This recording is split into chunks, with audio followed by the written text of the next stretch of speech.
Hello दोस्तों, मैं Sunil Sutar, junior account assistant in Indian railway, आप सभी का अपने यूट्यूब चैनल एसएस क्लासेस पे स्वागत करता हूं।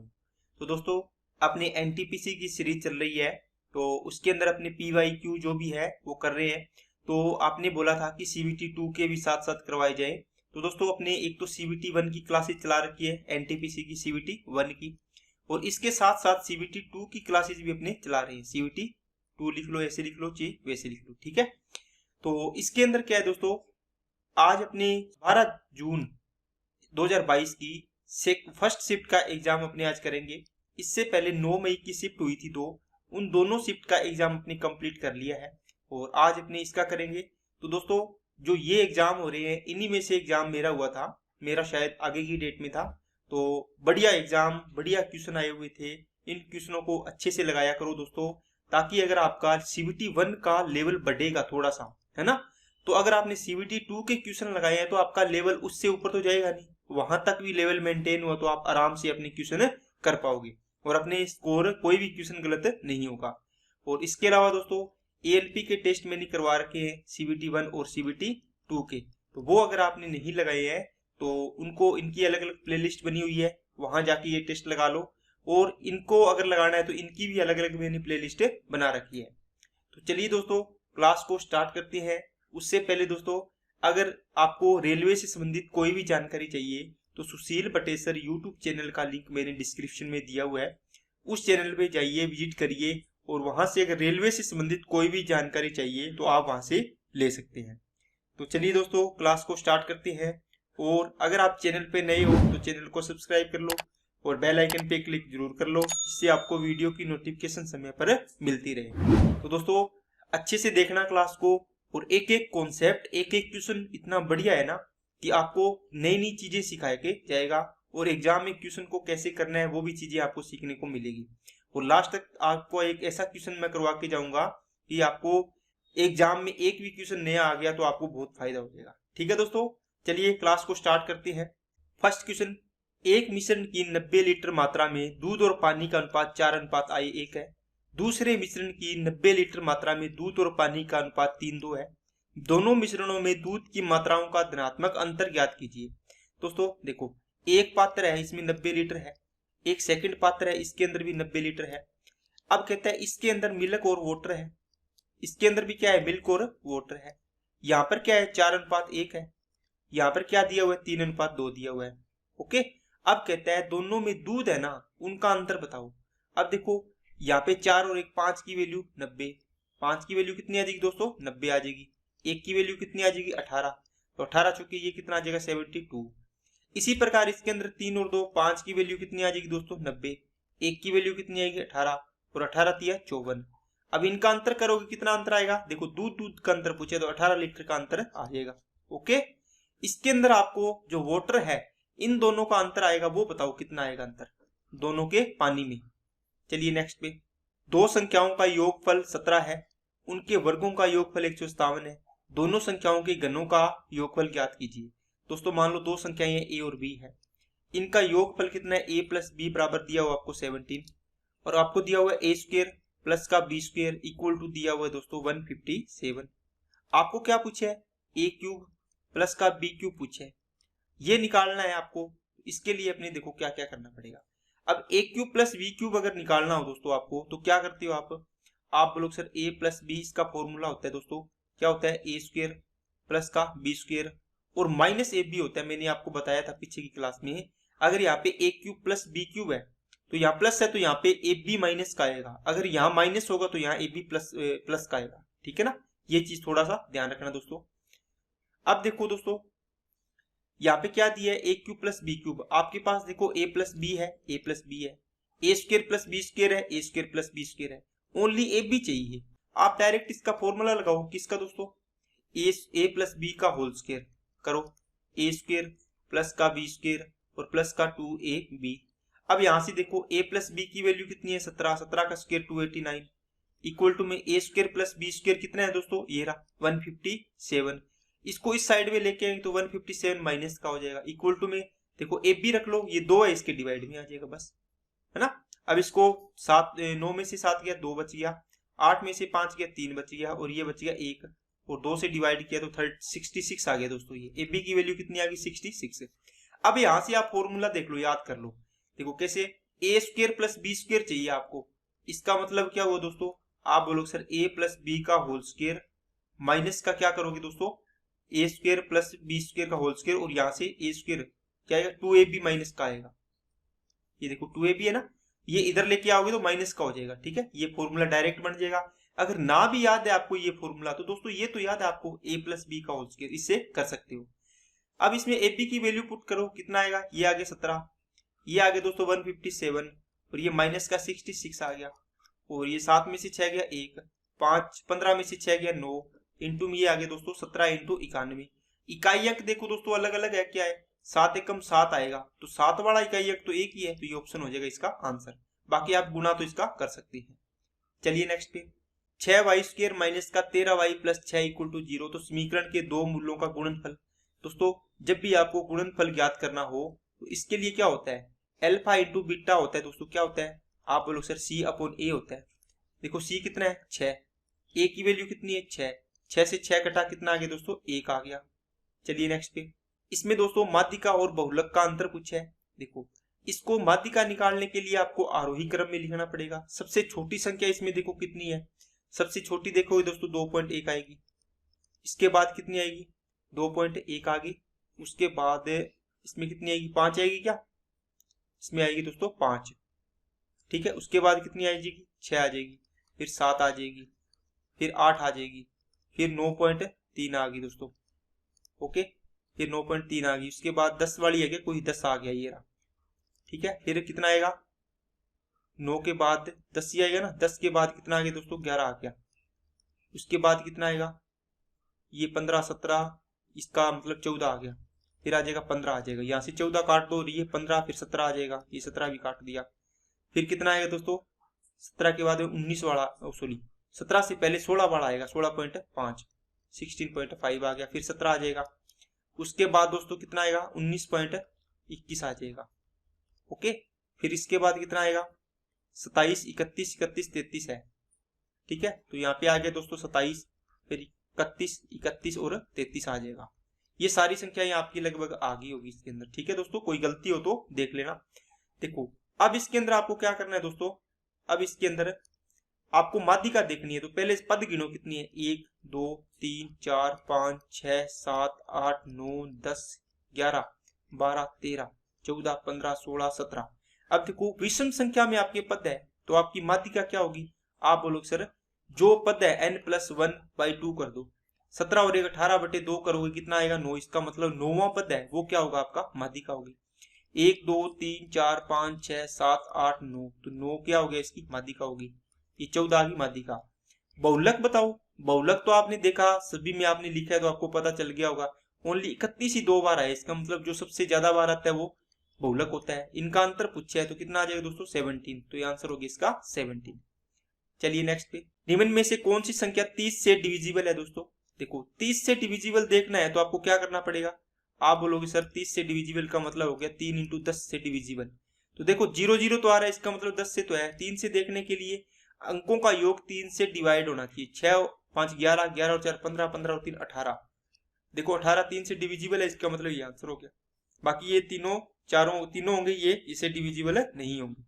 किसी वृत्त की दो जीवाएं ए बी और सी डी वृत्त के बाहर स्थित बिंदु F पर प्रतिच्छेद करती है। यदि AF बराबर 12, BF बराबर 4 और CF बराबर 16 है तो CD की लंबाई ज्ञात कीजिए। दोस्तों देखो एक वृत्त है, इससे दो जीवा निकल रही है। ये दोनों जीवाएं वृत्त के बाहर किसी बिंदु पर मिल रही है। मान लो इसको यहाँ पर मिला दिया आपने F पॉइंट पर। अब यहाँ से इसने क्या क्या दिया हुआ है वो चीजें लिखते जाओ। यहाँ पे A पॉइंट दिया है, यहाँ पे B हो गया, ये C हो गया, यहाँ पे D हो गया। आपको क्या दिया है दोस्तों AF बराबर 12, इसका मतलब A से लेके F तक ये टोटल लंबाई दी है आपको कितनी दोस्तों 12, AF की वैल्यू। BF कितना है दोस्तों ये 4 है, बॉयफ्रेंड नहीं है ये BF है।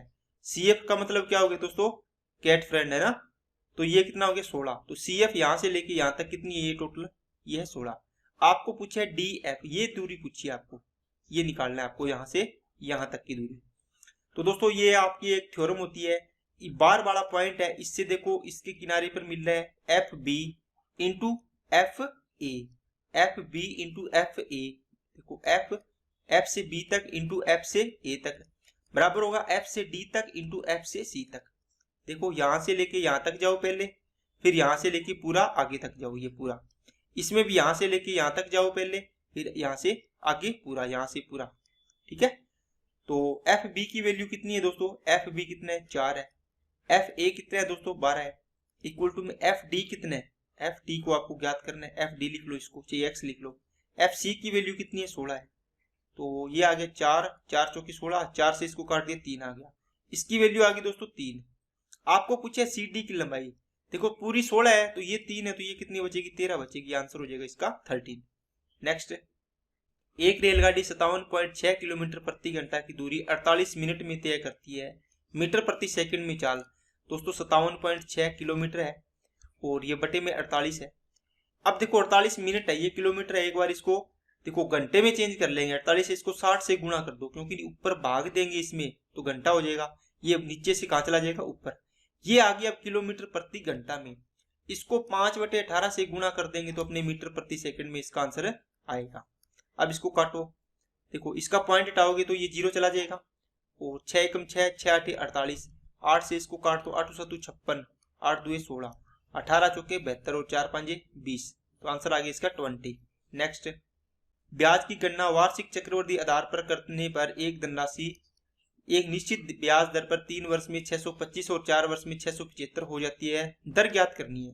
दोस्तों कोई धन है पी, ये 3 साल में कितना हो रहा है, आप बोलोगे सर 3 साल में हो रहा है ये 625 रुपए, और ये कह रहा है कि 4 साल में कितना हो रहा है 675 रुपए, इसका मतलब यहां से यहां तक 4 साल में, इसका मतलब यहां से यहां तक 4 साल है, तो यहां से यहां तक तो एक ही साल बचा, और 1 साल का साधारण ब्याज और चक्रवर्ती ब्याज बराबर होते हैं, इसका मतलब ये प्रिंसिपल बन जाएगा अगले साल के लिए, ये अमाउंट होगी, तो बस इनका रेशियो बना लो, यहाँ से डायरेक्ट 1 साल का है तो 25 से किया तो 25, और ये 25 2 50 और 25 7 175, तो 25 से कोई धन 27 हो गया, 1 ईयर का है ये, है ना, आपने बढ़ाते थे ना, आपने अगर क्लास लगाई है सीआई की तो आपने देखा होगा, मैंने बहुत डीप से करवा रखा है।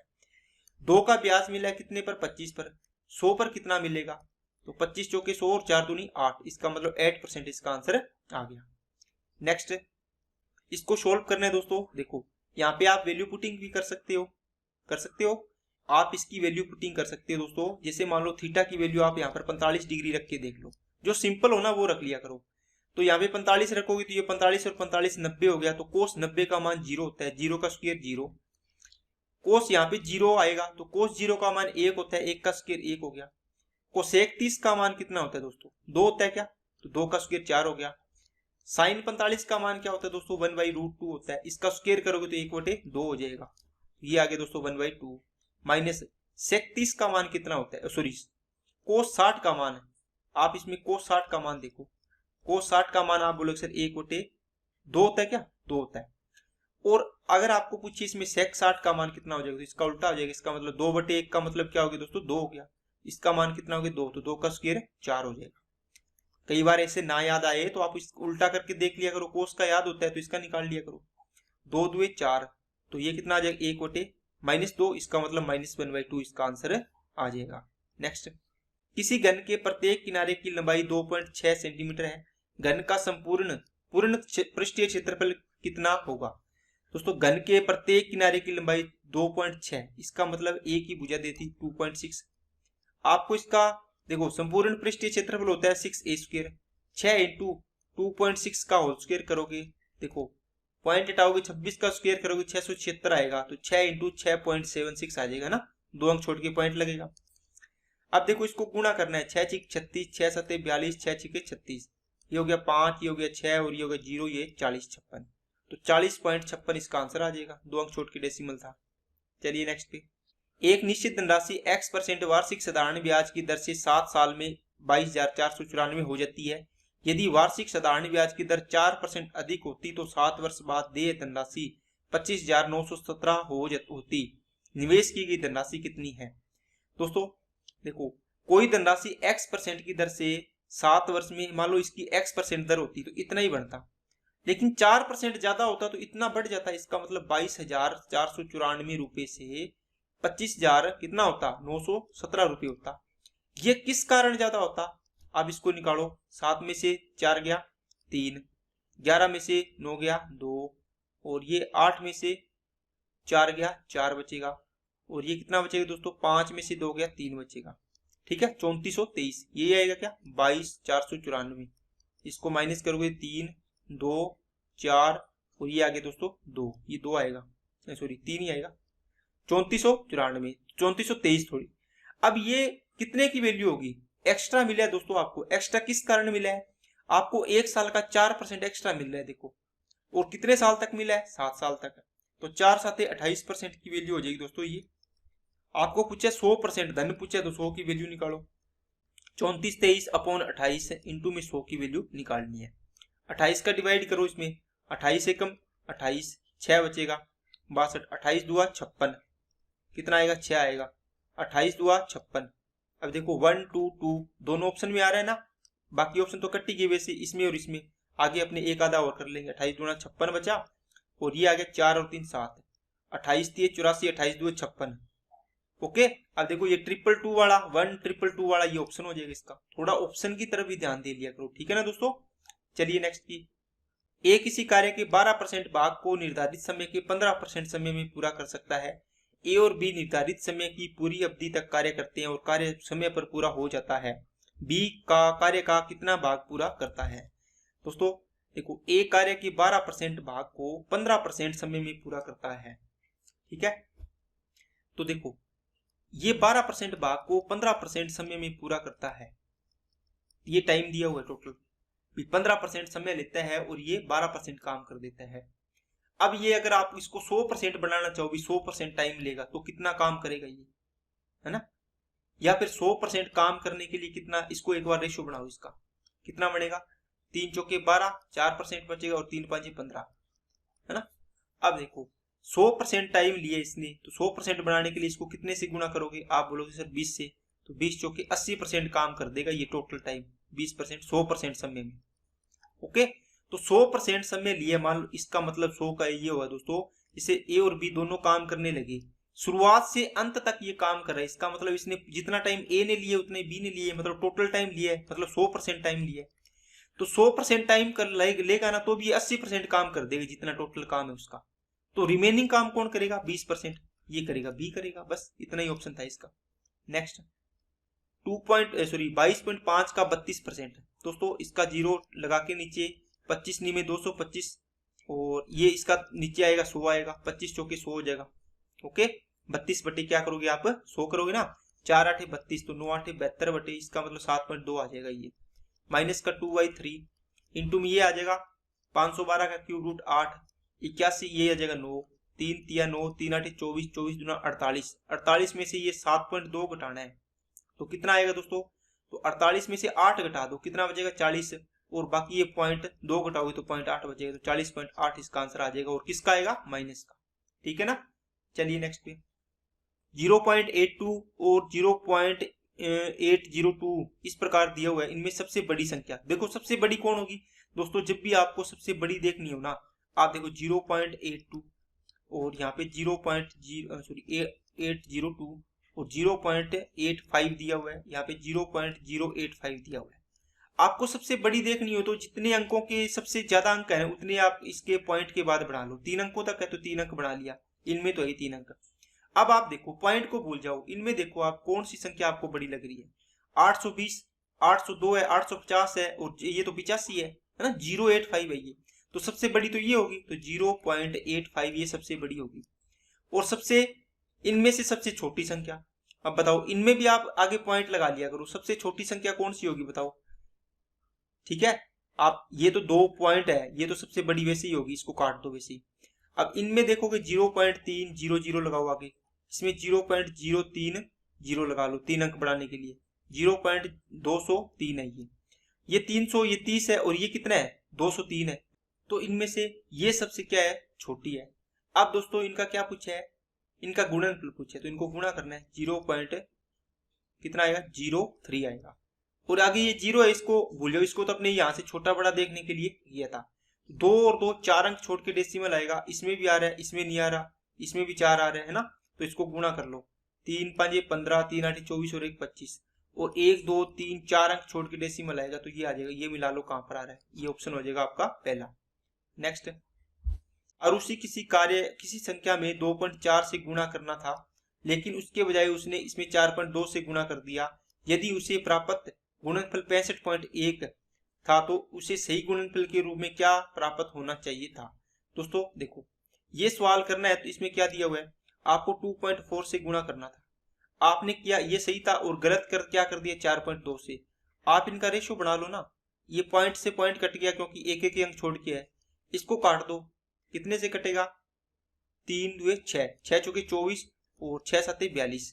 इसका मतलब है आपने 7 से गुणा किया तो आपके पास 65.1 आया, मतलब 7 की वैल्यू 65.1 है। इसका कितना गुण है, 7 नहीं में 63 और 7 21, 9.3 गुण है, इसको भी 9.3 गुणा कर दो तो 4 नीम 36, 4 12, 4 नीम 36 और 1 37, तो 37.2 इसका आंसर आना चाहिए था, तो ऑप्शन हो जाएगा 1 नंबर। बाकी आप इसको ऐसे भी कर सकते हो, आपने क्या किया 65.1 कब आया, जब आपने कोई संख्या को गुणा कर दिया, इसको गुणा किया था किससे 65.1 को, इसको 4.2 से डिवाइड कर दो तो वो वापिस आ जाएगी संख्या, फिर इसको 2.4 से गुणा कर दो, है ना, 2.4 से गुणा कर दो। सेम चीज मैंने लगाई, ये रेशो बना लिया और वैसे आप इसको ऐसे भी कर सकते हैं। नेक्स्ट, एक निश्चित प्रतिशत वार्षिक दर पर 5 वर्ष के लिए निश्चित धनराशि की परिपक्वता पर देय धनराशि 9800 रुपये है और समान दर पर 10 वर्ष के लिए निवेशित समान धनराशि की परिपक्वता पर देय धनराशि 12,600 है। यदि दोनों मामलों में साधारण ब्याज सिंपल इंटरेस्ट दिया जाता है तो वार्षिक ब्याज दर ज्ञात कीजिए। दोस्तों ये कहते हैं कोई धन 5 वर्ष के लिए एक निवेश किया गया, उसको 9800 रुपये ब्याज मिला, ठीक है, आपने कोई भी धन था, आपने इसको 5 साल तक धन लगाया, 5 ईयर तक, आपको 9800 रुपये मिला। क्या मिला, इसका देय धनराशि, इसका मतलब ये अमाउंट मिला है, प्रिंसिपल प्लस सिंपल इंटरेस्ट है। समान दर पर 10 वर्ष के लिए निवेशित समान धनराशि की परिपक्वता पर देय धनराशि कितनी है 12,600। इसका मतलब क्या हुआ दोस्तों, 10 साल में ये कितनी हो जाएगी, यहां से लेके यहां तक ये हो जाएगी 12,600।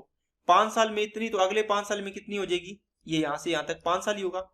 अब देखो इस 5 साल के अंदर मेरे को ये बताओ ब्याज कितना मिला इसको, आप लोग सिर्फ 12,600 में से ये 9800 माइनस कर दो तो कितना आएगा ब्याज, 00 बच गया और 26 और 2 28, तो 2800 रुपये ब्याज आया। कितने साल का, 5 साल का। आपको ब्याज दर पूछनी है, किसे, 5 साल का ब्याज है, इसका मतलब इन 5 साल में भी आपको 2800 ब्याज मिला होगा। इस अमाउंट में से ये माइनस कर दो तो प्रिंसिपल आ जाएगा, तो 2800 माइनस करो, यहां से कितना आएगा 0 0 ये 7, इसका मतलब आपका प्रिंसिपल कितना था 7000। 2800 रुपये ब्याज मिला है आपको, इंटू में 100 अपॉन में मूलधन, इंटू में क्या आएगा टाइम, कितने साल में 5 साल में। अब इसको देखो ये R% का फॉर्मूला हो गया, तो इसको काटो 3 0 2 और 1 3 0, 7 5 7 चौके 28 और 5 एकम 5 5 8 40, इसका मतलब 8% आपका आंसर आ जाएगा। तो क्या ऑप्शन हो गया 1 नंबर। ठीक है दोस्तों, आसान सवाल है, ये सिंपल इंटरेस्ट का सवाल था इसलिए ये आसान है। नेक्स्ट, 90 किलोमीटर प्रति घंटा की चाल से चल रही एक रेलगाड़ी बिजली के किसी खंबे को क्या करती है 18 सेकंड में और एक प्लेटफॉर्म को 65 सेकंड में पार करती है, प्लेटफॉर्म की लंबाई ज्ञात कीजिए। दोस्तों ये कोई भी ट्रेन है, मान लो एक बिजली के खंबे को या व्यक्ति को किसी को भी पार करे, इसका मतलब इसकी लेंथ होगी तो नहीं पार करेगी, है ना, इनकी लंबाई तो 0 होती है, एल लंबाई पार करेगी ये 90 की स्पीड से 90 किलोमीटर प्रति घंटा, इसका मतलब 5/18 से गुणा करोगे तो ये ऊपर आ जाएगा 18। कितने सेकंड लगते हैं 18, ये 18 बराबर लिख दिया। अब देखो 18 5 90 और 5 5 25, 25 को यहाँ गुणा कर दो कितना आएगा, तो एल की वैल्यू आ जाएगी 25 को 25 गुणा 50 500 और 50 माइनस कर दो कितना आ जाएगा 450। ये आ गई ट्रेन की लेंथ। अब कहता है ये प्लेटफॉर्म को पार करती तो 450 प्लस प्लेटफॉर्म की लंबाई पी होगी। अब ये 65 सेकंड में पार करती है तो 90 इंटू 5/18 इंटू में कितने सेकंड में 65 सेकंड में, 18 एकम 18 18 5 90 5 5 25, 25 को गुणा करना है, 25 6 150 और 25 5 125, तो ये आ गया 1625। तो P बराबर कितना आ जाएगा 1625 और ये 4 450 में इधर लेके जाके माइनस कर दूंगा, तो ये आ गए दोस्तों 5, 12 में से 5 गए 7 और 5 में से 4 गया 1 और ये बच गया 1, तो 1175 मीटर आपका लंबा प्लेटफॉर्म है। अब दोस्तों इसको अगर शॉर्ट ट्रिक से करोगे तो कैसे करोगे, देखो इसको भी बता देता हूं। देखो ये कहता है कि अगर ये ट्रेन अपनी खुद की लंबाई पार करे तो ये 18 सेकंड लेती है। कितने सेकंड? 18 सेकंड। अगर ये प्लेटफॉर्म की लंबाई पार करेगी तो एक्स्ट्रा टाइम ले रही है। कितना ले रही है? 65 सेकंड ले रही है। इसका मतलब 65 में से 18 सेकंड तो अपनी खुद की लंबाई पार करने में लेती है। तो 15 में से 8 गया 7, 5 में से 5 में से 1 गया 4, तो 47 सेकंड में ये दूरी तय कर रही है प्लेटफॉर्म की। तो स्पीड क्या है ट्रेन की? 90 किलोमीटर। 90 इंटू 5/18 इंटू में 47 करो, है ना। देखो 4 इंटू समय ये दूरी आ जाएगी दोस्तों। ये 4 इंटू समय दूरी होती है, मतलब प्लेटफॉर्म की लंबाई आ जाएगी। 18 5 90, 5 5 25, 25 के 100 और 25 7 175। इनको ऐड करोगे तो 1175 आपका आंसर आ जाएगा। नेक्स्ट, किसी घनाभ की लंबाई, चौड़ाई और ऊंचाई का अनुपात 4:3:5 है और इसकी सभी किनारों की लंबाइयों का योगफल 144 सेंटीमीटर है। घनाभ का पूर्ण पृष्ठीय क्षेत्रफल ज्ञात कीजिए। इसका मतलब दोस्तों आपको क्यूबॉइड का टोटल सरफेस एरिया पूछा है। ठीक है, अब देखो इसके अंदर आपको ये चीज पता होनी चाहिए कि टोटल किनारे कितने होते हैं घनाभ पे। तो घनाभ बनाओगे आप इस प्रकार, इसमें आपको पता चलेगा कि टोटल 12 किनारे होते हैं दोस्तों। टोटल कितने किनारे होते हैं? 12। अब 12 किनारे होते हैं तो इसका मतलब ये हुआ, इसमें देखो ये लंबाई, ये भी लंबाई, ये लंबाई, ये भी लंबाई, तो कितनी लंबाई आई है? 4 तो लंबाई आई है। इसी प्रकार चौड़ाई आएगी तो 4 चौड़ाई आएगी। इसी प्रकार 4 क्या आएगी? ऊंचाई आएगी। इसने बोला है कि सभी किनारों की लंबाइयों का योग टोटल, तो 12। देखो 4 और 4 8 और 4 12 लंबाइयां होगी। किनारे तो 12 होगी ना। वैसे तो ये लंबाई चौड़ाई 4 लंबाई बनेगी, 4 चौड़ाई बनेगी और 4 ऊंचाई बनेगी। टोटल कितना? 144 है। यहाँ से एच 4 कॉमन लोगे तो L plus B plus H की वैल्यू कितनी आ जाएगी दोस्तों? 36 आ जाएगी, है ना। अब देखो, अब यहाँ से L, B और H का रेशियो दिया हुआ है कितना? 4 और 3 7, 7 और 5 12। इसका मतलब 12 की वैल्यू कितनी दी हुई है दोस्तों? 36। एक की वैल्यू कितनी आएगी दोस्तों? 3 आएगी। अब देखो 3 आएगी तो इसको एक बार ना यहाँ साइड में रखो। ठीक है, आप देखो ये इसकी लंबाई, ये चौड़ाई, ये ऊंचाई, इसका टोटल सरफेस एरिया क्या होता है? LB plus BH plus HL होता है। आप ये निकालना है आपको।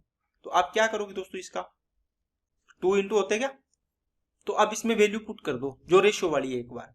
तो LB कितना आएगा? 4 3 12। BH कितना आएगा? 3 5 15 और HL कितना आएगा? 5 4 20 आ गया। अब इसको करो 15 और 12 27, 27 और 10 37, 47, 47 2 94, 94 आ गया। अब दोस्तों क्या करो, देखो यहाँ पे लंबाई इंटू चौड़ाई करोगे तो स्क्वायर में आ रहा है ना। लंबाई इंटू चौड़ाई करोगे तो ये मीटर स्क्वायर बनेगा, ये भी मीटर स्क्वायर बनेगा, ये भी मीटर स्क्वायर बनेगा। इसका मतलब इसका गुणा करोगे तो 3 का गुणा नहीं करोगे, इसका 3 का स्क्वायर का गुणा करोगे, मतलब 9 का गुणा करोगे। तो 9 9 81 और 9 4 36, इसको ऐड करो 846, इसका आंसर आ जाएगा। नेक्स्ट, सुधीर आरब से 4.5 गुना कार्यकुशल है। दोस्तों ये सुधीर है और ये आरब है। अब देखो 4.5 का मतलब हो गया 9/2, इससे आरब से, इसका मतलब 2 हो गया दोस्तों आरब का और 9 हो गया दोस्तों इसका। कार्यकुशल का मतलब इसकी एफिशिएंसी का रेशियो दिया हुआ है। यदि वे एक साथ कार्य करते हैं तो वे किसी कार्य को 8 दिन में कर देंगे। दोस्तों एक साथ ये टोटल एक दिन में काम कितना करेंगे? 9 और 2 11, है ना। तो कितने दिन तक काम किया? 8 दिन तक, ये टोटल वर्क हो गया। अब कहता है आरब अकेले इस काम को कितने दिन में करेगा? 2 से डिवाइड कर दो, क्योंकि आरब की एफिशिएंसी कितनी है? 2। 2 चौके 8 और 11 चौके 44, तो 44 दिन में ये कर देगा। चलिए नेक्स्ट पे, किसी कक्षा के 14 छात्रों का वजन 20 किलोग्राम है। दोस्तों 14 का 20 है तो टोटल कितना हो जाएगा? 14 इंटू 20 280 हो गया। एक छात्र ने कक्षा छोड़ दी तो कक्षा के औसत वजन में 2 की कमी होगी। दोस्तों छात्र है 14 की जगह 13 रह गए, अब 2 की कमी होगी मतलब 18 रह गया। अब इनको गुणा करो, 13 13 8 104, तो ये 4 3 234 बच गया। जाने वाले छात्र का वजन बताओ कितना, इसमें से माइनस कर दो। देखो एक छात्र माइनस हुआ तो इसका देखो कितना आएगा? 6। इकाई अंक एक ही है 6, इसका मतलब ये ऑप्शन हो गया इसका। आगे सोल्व भी मत करो। और वैसे दोस्तों 14 का वजन कितना दिया हुआ है? 20। आपको देखो एक छात्र चला गया तो 13 का एवरेज कितना हो गया? 18 हो गया। अब जाने वाला छात्र था, अगर वो सारे 14 छात्र थे 20-20 किलो के थे, है ना, सारे के सारे 14 के 14 छात्र। अब ये छात्र जाएगा तो ये 20 किलो तो लेके जाएगा ही। अब कमी होगी, इसका मतलब ये 20 किलो से ज्यादा का था, तो यहाँ पे 20 किलो लिखो। अब इसमें प्लस होगा या माइनस होगा वो देखना है। 2 की कमी हुई है और कितने छात्रों में कमी हुई? 13 में, क्योंकि प्रत्येक छात्र का 2 एवरेज कम हो गया। देखो 13 छात्र बच गए उनका, तो 13 2 26, तो 26 इसमें ऐड कर दो तो 46 इसका डायरेक्ट आंसर आ जाता है। नेक्स्ट, दो संख्याओं का एलसीएम उनके एचसीएफ का 20 गुना है तथा एलसीएम और एचसीएफ का योगफल 504 है। यदि दोनों संख्याओं का अंतर 24 है तो संख्याओं का योगफल ज्ञात कीजिए। दोस्तों आपको क्या दिया है, एलसीएम और एचसीएफ। तो एलसीएम पूछा है इसने, मान लो आपने मान लिया कोई भी एचसीएफ एच है, तो पहली संख्या कितनी होगी, दो संख्याएं बनेगी, इसे एच एक्स मान लो और एच वाई मान लो, क्योंकि इसमें एक्स और वाई आएगा अगर, है ना। दो संख्याओं को अगर आपने काट दिया, इनका रेशियो बना लिया, एक्स और वाई आएगा, तो ये को प्राइम नंबर होंगे आपस में। इनमें मतलब इनका एचसीएफ कितना होगा, 1 होगा। जितना एचसीएफ निकलना था आपने एच निकाल लिया, इनमें से जितना मैक्सिमम निकलना था उतना। ये दो संख्याएं बन गई। एचसीएफ आपने एच देख लिया, एलसीएम बताओ कितना, यहां से इन दोनों का एलसीएम कितना बनेगा। आप बोलोगे सर एच आएगा, एक्स आएगा और वाई आएगा। अब आपको यहां से क्या चीज दिया है, उनका योग दिया हुआ है। किसका, आपने यहां से एक चीज और दी है, इसका 20 गुना है आपको दिया है। दोस्तों जो एलसीएम है वो एचसीएफ का 20 गुना है। एचसीएफ आपने कितना माना है, एच है, तो एच इंटू 20 आ गया। एलसीएम आपने कितना निकाला है, ये रहा, एच एक्स और वाई आ गया, बराबर में इसके ये दिया हुआ है। एच से एच कैंसिल हो गए तो एक्स वाई की वैल्यू कितनी आ गई दोस्तों, ये आ गई दोस्तों 20। अब यहां से आपको चीज देखनी है, एक लाइन और दिया हुआ है यहां से, कितनी, एलसीएम और एचसीएफ का योगफल दिया हुआ है। इसका मतलब क्या हुआ दोस्तों, आपने यहां से ये चीज बनाई थी एलसीएम और एचसीएफ। एचसीएफ 1 है तो इसका 20 गुना एलसीएम है, इन दोनों का टोटल कितना बनेगा, टोटल कितना बनेगा, या फिर आप यहां से ऐड कर सकते हो। एचसीएफ कितना है, एच है, एलसीएम है एच एक्स वाई, बराबर कितना है 504 है, दिया हुआ है ना 504। इनमें एच कॉमन लिया तो 1 प्लस एक्स वाई आएगा, है ना, ब्रैकेट में यहाँ पे एक्स वाई की वैल्यू बताओ, ये निकाल रखी कितनी है 20, आपने 20 रख दी, बराबर में 504 आ गया। एच बराबर कितना आ जाएगा, 21 बने, 21 का डिवाइड करो इसमें, 21 दूना 42, 21 चौके 84। मतलब क्या हुआ, आपका एचसीएफ कितना आ गया दोस्तों, आप बोलो सर एचसीएफ आ गया हमारा 24। अब देखो आपने जो एक्स वाई निकाला है, इसका मतलब 20 निकाला है, इसका मतलब क्या हुआ, आप इनमें एक्स और वाई को प्राइम नंबर है, इनमें कॉमन नहीं है कुछ भी। 4 इंटू 5 हो सकता है, या फिर क्या हो सकता है 1 इंटू 20 हो सकता है। ये दो ही केस बनेंगे इसमें। ओके, आप इसको लेने को 10 इंटू 2 भी ले सकते हो। ओके, लेकिन दोस्तों इसमें देखो 10 और 2 में कॉमन आ जाएगा, फिर क्या 2 फिर एचसीएफ आ रहा है, लेकिन आपने यहां बोला था कि ये को प्राइम नंबर है, इनमें कुछ भी कॉमन नहीं है, इसलिए ये नहीं लेंगे। आपने 4 और 5 लिया, आपको संख्याओं का योग पूछा है, तो 4 और 5 9, 4 और 5 9, क्योंकि संख्या क्या बनेगी 4h और क्या बनेगी दोस्तों 5h बनेगी। h यहाँ पे 24 है, इनको ऐड करना है तो 4 और 5 9h बनेगी, 9 इंटू 24 हो जाएगा, 24 9 में 216। ऑप्शन में आंसर आ रहा है, इसका मतलब ये आंसर सही है। अगर ये ऑप्शन नहीं होता तो क्या करते, इससे बन जाता, उससे आंसर कितना बनता, h और 20h, इनको ऐड करना है तो कितना बनेगा 21h बनेगा। h की वैल्यू 24 है, इनको गुणा करो तो 24 से कम 24 2, 24 दूना 48 और 2 50, 504 आता है इसका आंसर। ठीक है ना, ये देखो ये एक ऑप्शन तो इसने बढ़ा के दे ही रखा है 504 वाला, तो योग दे रखा है क्या एलसीएम एचसीएफ का, लेकिन यहाँ पे दोनों संख्याओं का योग है तो ये इसका आंसर आ जाएगा। नेक्स्ट, किसी गोले का पृष्ठीय क्षेत्रफल 61,600 स्क्वायर मीटर सेंटीमीटर है, गोले का आयतन क्यूब मीटर में ज्ञात कीजिए। दोस्तों गोले का पृष्ठीय क्षेत्रफल क्या होता है, 4 पाई आर स्क्वायर होता है, तो ये कितना दिया हुआ है 616 00 दिया हुआ है। यहाँ से इसको 4 से काट दो, 15 और 4 चौके 16 22, 15,400 आ गया।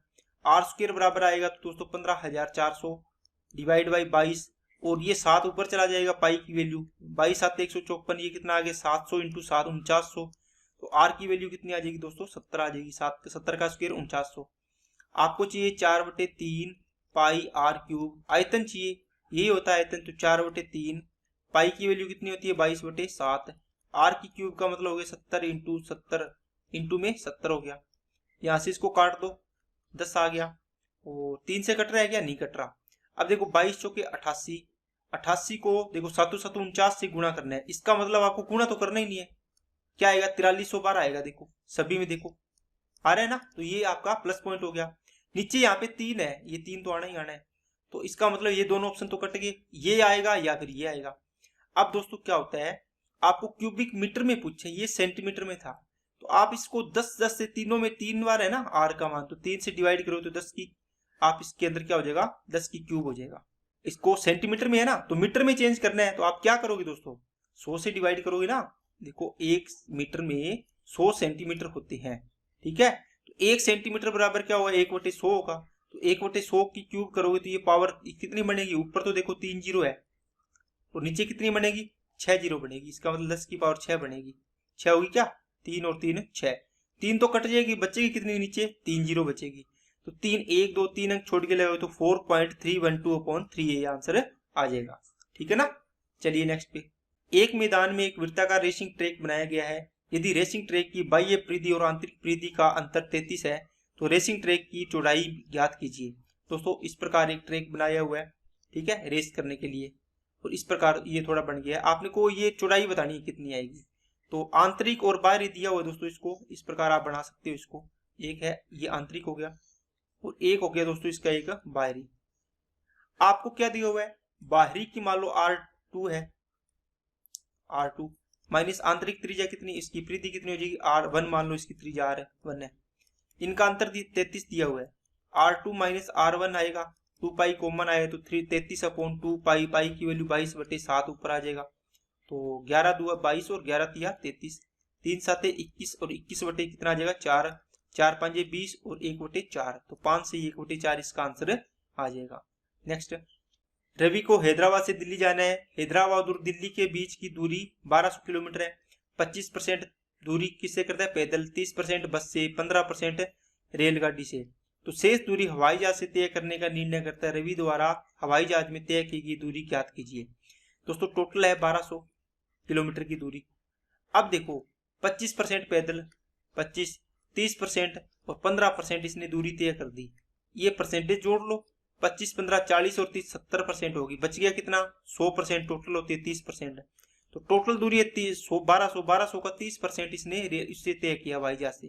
तो 12 3 76 360 किलोमीटर दूरी तय की इसने हवाई जहाज से। नेक्स्ट, 9800 की धनराशि 10% वार्षिक ब्याज की दर से 1 वर्ष के लिए निवेशित किया गया, जिस पर ब्याज की गणना अर्धवार्षिक चक्रवृद्धि आधार पर की जाती है। वर्ष के अंत में देय ब्याज कितना होगा। दोस्तों 10% दर है, 1 साल का टाइम है, आप इसको अर्धवार्षिक करोगे, इसका मतलब 5% की 2 बन जाएगी, 6 महीने से ब्याज कर रहे हो आप, है ना। पहला 6 मंथ बाद दोगे और दूसरा फिर 6 महीने बाद। पूरा 1 साल में कितनी बार आप ब्याज दे रहे हो इसको, 2 बार। तो इसको जब सोल्व करते हो 10.25% आता है, आपको पता है 2 साल के लिए, है ना, 2 बार इसको करते हैं तो। और इसका आपको पूछा है कि वर्ष के अंत में देय ब्याज, तो 9800 का इतना परसेंट निकाल दो। 9800 का 1025 डिवाइड बाई प्रतिशत हटाया तो 100 आया और पॉइंट हटाया तो नीचे 100 आएगा। 00 से 00, 25 चौके 100, 25 चौके 100, 25 एकम 25। अब देखो ये पॉइंटों में जाएगा तो इसको मल्टीप्लाई कर लो, 2 हो गया और ये हो गया 49 हो गया। इसको गुणा करो तो ये कितना आ जाएगा, 49 को 41 से गुणा करना है तो 9 एकम 9 और ये आ जाएगा 4 एकम 4 और 36 और 4 40, 4 16 और 4 20, ठीक है, इतना ही आएगा ना, और डिवाइड बाई 2। अब देखो इसका आधा करोगे तो 1004 पॉइंट कितना आ जाएगा, 5 आ जाएगा। तो ऑप्शन नंबर 1 इसका आंसर हो जाएगा। Next, √3 tan 2 theta minus 3 equal to 30। तो दोस्तों इसको सोल्व कर लो पहले ही।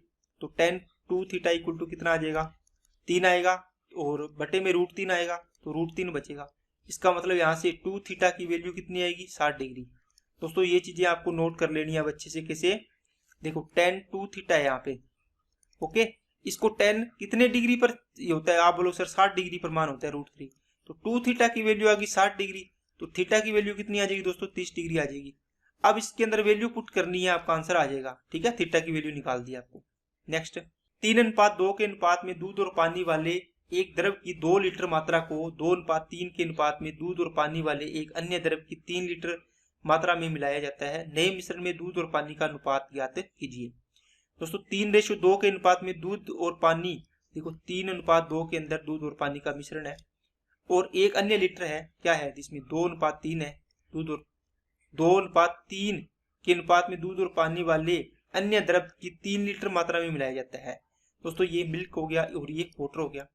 इस प्रकार का सवाल हो, इसका मतलब हो गया पहले पार्ट को ये 2 लीटर मिला रहा है और दूसरे का ये 3 लीटर ले रहा है। मान लो 2 गोल है, 2 बाल्टी, इसके अंदर 3:2 है और इसमें 2:3 है। ये कहता है इसका तो 2 लीटर लेना है और इसका 3 लीटर लेना है। अब बताओ इनमें क्या अनुपात आएगा टोटल का, मिल्क और वाटर का। तो दोस्तों आप इसमें क्या किया करो, टोटल मात्रा देखो इसकी कितनी, इसकी भी 5 है, इसकी भी 5 है, इसका मतलब 1:1 बराबर करनी होती है। अगर ना हो तो पहले टोटल को बराबर करो। अगर टोटल मान लो यहाँ पे 4 आया होता, आप क्या करते, टोटल को बराबर करना है पहले, तो इसको 5 से गुना कर लेते, इसको 4 से कर लेते। ओके, अब ये चीज तो आपके पास पहले ही बराबर आ गई, 5-5 है। अब आपको क्या करना है दोस्तों, इसका पूरे का क्या लेना है 2 लीटर, और इस पूरे का क्या लेना है 3 लीटर। क्योंकि 1:1 होगा तो इसको देखो 2 से गुना करोगे तो ये 2 लीटर बन जाएगा, ये 3 लीटर। इस मिश्रण का 2 लीटर हो गया, इसका 3 हो गया। ठीक है ना। अब 2 से गुना करिए तो कितना आएगा, 2 तिया 6 और 2 दुए 4, 3 दुए 6 और 3 तिया 9। अब देखो 6 और 6 12 हो गया, और ये 9 और 4 13 हो गया, तो 12:13 इसका आंसर आ जाएगा। नेक्स्ट, एक दुकानदार 30 रुपए प्रति किलो की दर पर खरीदे गए 30 किलो चावल 28 रुपए प्रति किलो की दर पर खरीदे गए 40 किलो चावल को मिश्रित करता है, और वह इस प्रकार बने पूरे मिश्रण को 28 रुपए प्रति किलो की दर पर बेचता है। प्रतिशत लाभ या हानि ज्ञात कीजिए। दोस्तों देखो, आपको जब भी एलिगेशन लगाना हो, 30 रुपए किलो की चावल है, 28 रुपए प्रति किलो की चावल है, आपको देखने की ओवरऑल बताओ इसका रेट क्या बढ़ेगा। दोनों को मिक्स कर दिए, ये फर्स्ट पार्ट है और ये सेकंड वाली है दूसरे प्रकार की। अब देखो यहां से आपको पहले वाले आपने किए है 30 किलो चावल, देखो 30 किलो क्वांटिटी है, ये 40 है, इनका रेशियो कितना बनेगा, 3:4 बनेगा। दोस्तों बनेगा कि नहीं बनेगा बताओ, है ना। आपको बीच वाली वैल्यू निकालनी होती है, तो आपको काफी बार मैंने बताया इसके अंदर, क्या बताया दोस्तों, क्या याद है कि किसी को बताइए। आपको बताया है कि इनका योग कितना आएगा, 4 और 3 7, 7 की वैल्यू इनका अंतर के बराबर होगी। इनका अंतर कितना है 2, तो 7 की वैल्यू 2 होगी, 2 किलो या 2 रुपए प्रति किलो जो भी है। एक की वैल्यू क्या होगी, 2/7 होगी। अब देखो 3 की वैल्यू निकाल लो, 3 की वैल्यू निकालो, चाहिए 4 की निकाल लो, 3 की निकाली तो 6 कितना हो जाएगा, 7 हो जाएगा। ओके, इसका मतलब ये हो गया 6/7। अब देखो ये कम है, तो इसका मतलब ये कम वाली आपस में जुड़ेगा, इसके सामने वाला। अगर ये वैल्यू निकालता तो ये अधिक है इन दोनों में, तो इसमें से ये माइनस होता, इनमें जोड़ना है तो ये 28 सही 6 कितना हो जाएगा, 7 हो जाएगा। ओके, इसको गुणा करो, 28 6 28 7 196 और 6 202/7 बनेगा इसका। तो ये दोस्तों इसका ओवरऑल क्या आ गया, 202/7 क्या आ गया, इसका सीपी आ गया ओवरऑल। आपने कहा कि इसको मैंने तो 28 रुपए प्रति किलो की दर से बेचा, इसकी एसपी आ गया। अब इसका रेशियो क्या आएगा दोस्तों, इसको काट दो, 101 आ गया, और यहाँ कितना आ जाएगा, 14 आ जाएगा। इसके नीचे 7 है, ये यहाँ गुणा कर दो, तो 14 7 98 हो गया। ठीक है। अब देखो ये 101 में खरीद के 98 में बेच रहे हैं, इसका मतलब 3 का लॉस हुआ है, कितने पर, 101 पर, और 100 पर कितना होगा, आपको लगभग में पूछा था दोस्तों। देखो 100 के लगभग ये कट जाएगा, 3% के लगभग आ जाएगा इसका। ठीक है ना, तो ये ऑप्शन इसका सही हो गया। नेक्स्ट, एक्स वाई और जेड की वर्तमान उम्र इतनी है दोस्तों, कितनी, 44 वर्ष इसका एवरेज है। अब यहाँ ध्यान दे लो, इसका एवरेज है तो टोटल कितनी बनेगी, X plus Y plus Z equal to होगी दोस्तों 3 चौके 12, 3 चौके 12 और 1 13। 8 वर्ष पहले एक्स और वाई की आयु 38 वर्ष थी। देखो 8 साल पहले इसका टोटल कितना हो जाएगा, एवरेज थी 38, तो 76 हो गया। 8 और 8 16 साल इसमें ऐड कर दोगे तो वर्तमान बन जाएगा, तो ये कितना हो गया दोस्तों, 12, 8 और 1 9। तो वर्तमान में x प्लस वाई की उम्र कितनी होगी, 92 होगी।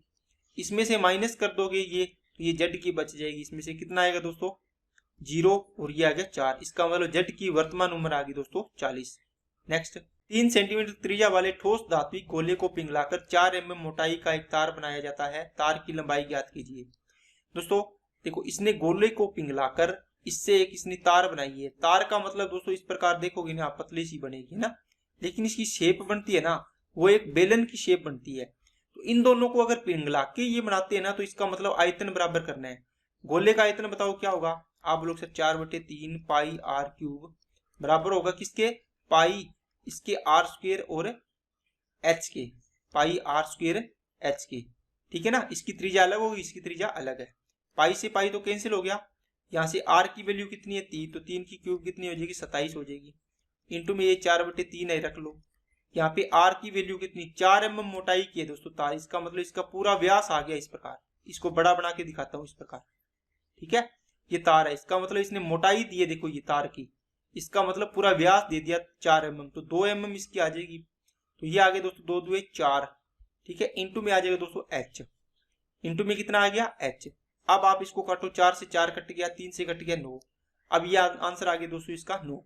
नेक्स्ट, 9/15 इसको सोल्व करना है दोस्तों, तो ब्रैकेट वाली चीज है तो इसको सोल्व करो पहले। तो ये देखो 7 दूनी 14, इसको सोल्व करो तो ये आएगा 2/7।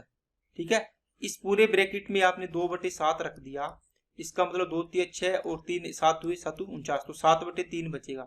इस पूरे ब्रैकेट की वैल्यू कितनी आ गई? 7/3 आ गई। इधर कितना है? 24/5। इधर कितना है? ये 15/16 हो जाएगा, भाग को चेंज कर दिया। ये 45/81, इसको काट लो ना, 15 3 45, 3 से 3 में 27, 27 81, 1/3 आएगा, 1/3 आ गया। तो अब देखो 3 8 24, 8 दूनी 16, 5 दिया 15, 3 से 3 कैंसिल हो गया, तो कितना आ गया दोस्तों?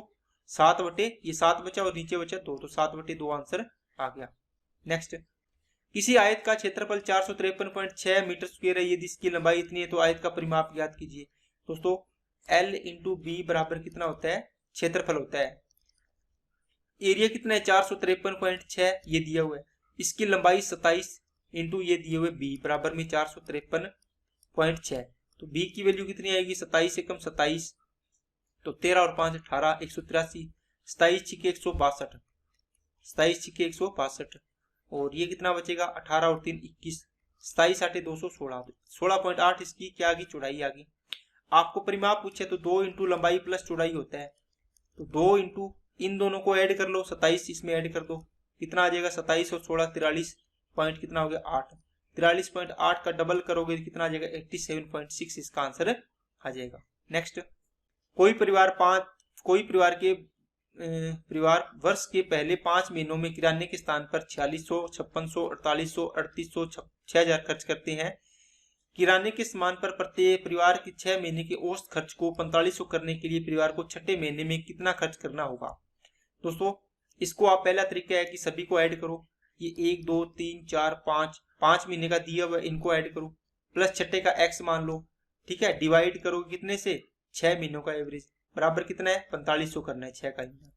ठीक है, टोटल 6 महीनों का एवरेज 4500 करना है, तो 6 का यहाँ पे टोटल आप ऐड करोगे, इसमें x जोड़ दोगे छठे महीने का, और टोटल कितने हो गए? 5 महीनों का यहाँ आ जाएगा, छठा महीना यहाँ आ गया, मतलब 6 हो गए। 6 का डिवाइड किया इसके बराबर, तो x की वैल्यू आप निकाल सकते हो क्रॉस मल्टीप्लाई करके। बाकी इसको कैसे करोगे? आपको 4500 करना है दोस्तों खर्चा। अब देखो 4500 से कंपैरिजन करते जाओ इसका, ये 4500 से कितना ज्यादा है? 100 ज्यादा है। ओके, और ये 4500 से कितना ज्यादा है? 1100 ज्यादा है। ये 4500 से कितना ज्यादा है? 300 ज्यादा है। ये 4500 से कितना कम है? कम है, तो इसका मतलब माइनस कर दो तो -700 आ जाएगा। ये 4500 से कितना ज्यादा है? 6000, इसका मतलब प्लस कर दो, ज्यादा है तो प्लस कर दो, कम है तो माइनस कर दो। अब इनको आप करोगे तो कितना आएगा दोस्तों? मेरे को बताओ।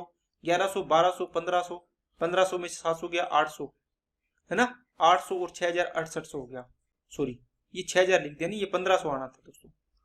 ठीक है ना, तो ये 1500 आएगा, तो कितना हो गया? 1500। दोबारा बता देता हूँ दोस्तों, क्योंकि मैंने यहाँ पे गलती कर दी इसको लिखने में, मैंने 6 का 6 लिख दिया।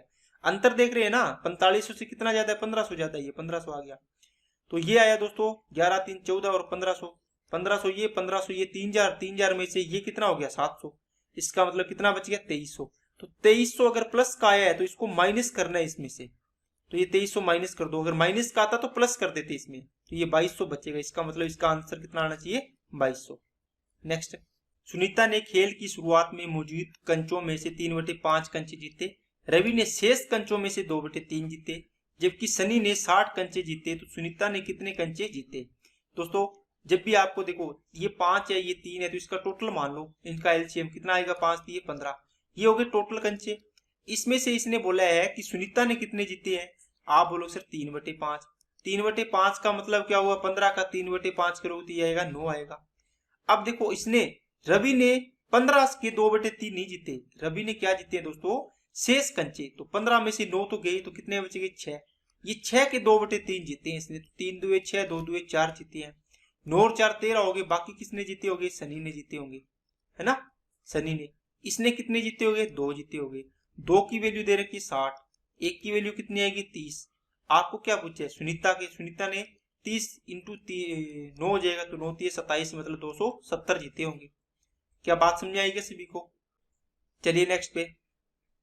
आज की क्लास के सारे क्वेश्चन कंप्लीट होते हैं दोस्तों, तो जो भी क्वेश्चन थे अपने कंप्लीट कर लिए हैं।